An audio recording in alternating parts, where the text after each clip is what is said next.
I am Mariah from FTC Team 12134, and I'm going to show you how to make a scouting form using Google Docs. So to start out, I go to the Google site and I type in Google Forms, and it takes me to here. So then I push right here, and since I'm already logged in, I just select go to Google Forms, and as you see, it takes me to all the forms that I already have set up. So I go to this little box in the corner to create a new form. And here, I can title the form, which I am going to title Maryland FTC State Championship Scouting Sheet.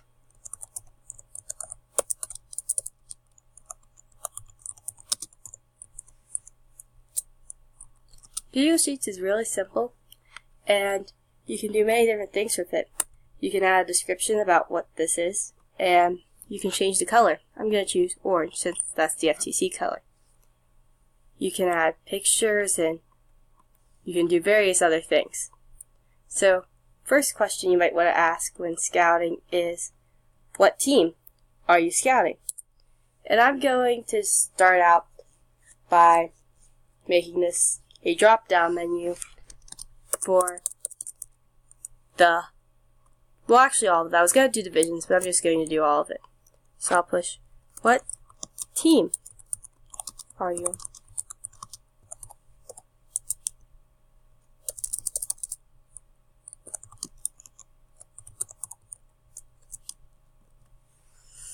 Now this next part's going to take a while since there's 48 teams, but one way you can do this is going to first Maryland and copy and pasting a team name and team number like this, and then going and pushing paste in option 1. Now this might take a while, and you can also change different things. I'm going to change this to a drop down menu, so it'll be able to click it and drop it down. And this probably should be a required question that everyone has to answer.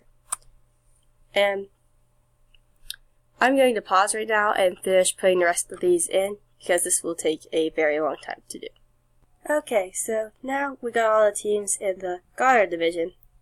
So we're going to move on to making our second question. To do that, you press the Add Question button, and one of the first things you might want to think about is, does this team have an autonomous? So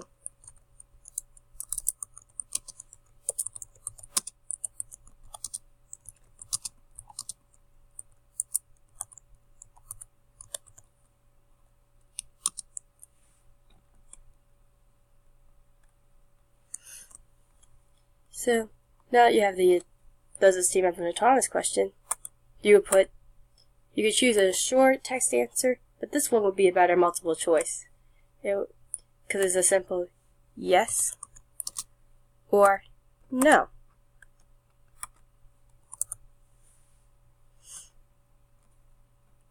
And then you might want to ask questions about that autonomous in particular. Like, how many glyphs does this robot get in autonomous? You would probably want this question to be a short text answer due to the fact that it's been clear that many teams do different things in autonomous to get more than a certain amount of glyphs. So we could do a short text answer, but once you get the short text answer, you can make it so there's a settings on here where you can make it so it only does a number, and it has to be a number, and you can't do really a greater than or equal to. It's just do is a number or is a whole number, and that's how they would do it. And you could also say, like in teleop, I know this is out of order, you can duplicate this question right here and make it so that you can do how many glyphs does this robot place in teleop.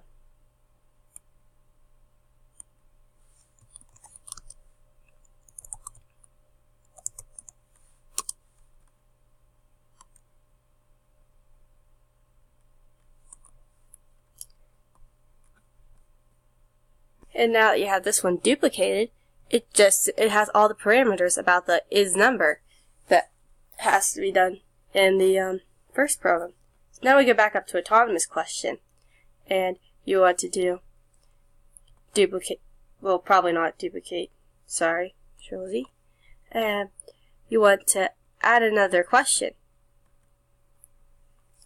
And this question would probably be, does this team park in a safe zone?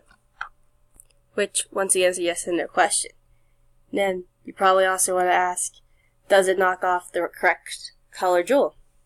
So you would type. And this is a really cool thing with Google Forms is if you sum the questions, it'll be, the Google Forms will know what type of answers you want. So it'll be like add a yes or add a no. And there you go. So your next question is probably, does this team use the Euphoria Vision to get the glyph in the correct column? So this one would probably be just the same, multiple choice, yes or no. Now that we have all of our autonomous questions done, we should probably go into our teleop questions, which will probably be duplicates of the glyphs one with the number and is number to figure out how many rows and how many columns each team scores during their teleop. So I would duplicate and probably duplicate again. How many rows does it score and how many? Another question you might think to yourself is, does this team fill up a crypto box? And yeah, that one will be a multiple choice question. And now we should probably get on to our endgame questions. As in, does this team score a relic, or does this team get on the balancing stone, or do they do both? So, with the relic one, you're probably going to want it to be a drop down so you don't have so many questions about the different zones. And how you would do that is where you see multiple choice, you would select a checkbox section, and each option you can check off multiple versions of. One of the reasons you would choose to do a drop down on this one is so you would not have to do relic is upright in zone 3, relic is upright in zone 2, relic is not upright, or relic is not placed. You can just select how many ever that you want to of those options to describe where the relic is. Now I'm going to add an other options or other comments button question so that you can say any additional things you'd like to about the team that might go into account when you're making line selections. Google, being as smart of it as it is, knows this is probably going to be a paragraph response, so that it makes it a long text answer when you just type in other comments. So now on to the sharing of this. You can do many things with these. You can see the responses, which there are none, and you can link it to a spreadsheet, create new spreadsheet, and this spreadsheet will be Goddard Division Scouting.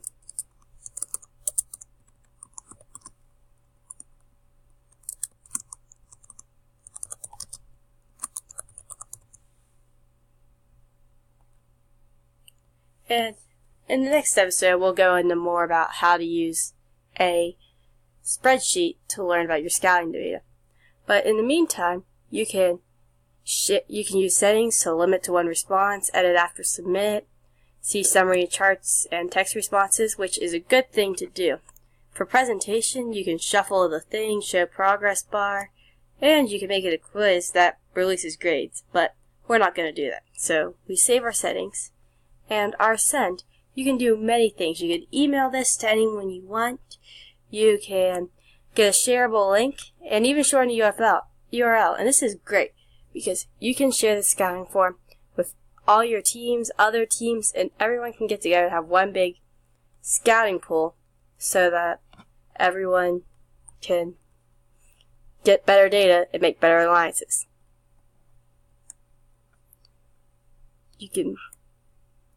Scouting is great because you always need to make the best alliances that you can. You can make copies and do various other things. Google Sheets is also great because you can add contributors, and the whole entire team can work on making the scouting thing together. And usually I'll file this with my other FTC stuff, and we all work on the stuff together. So thanks for watching, and tune in next time to learn how to use spreadsheets to make the most out of your scouting data.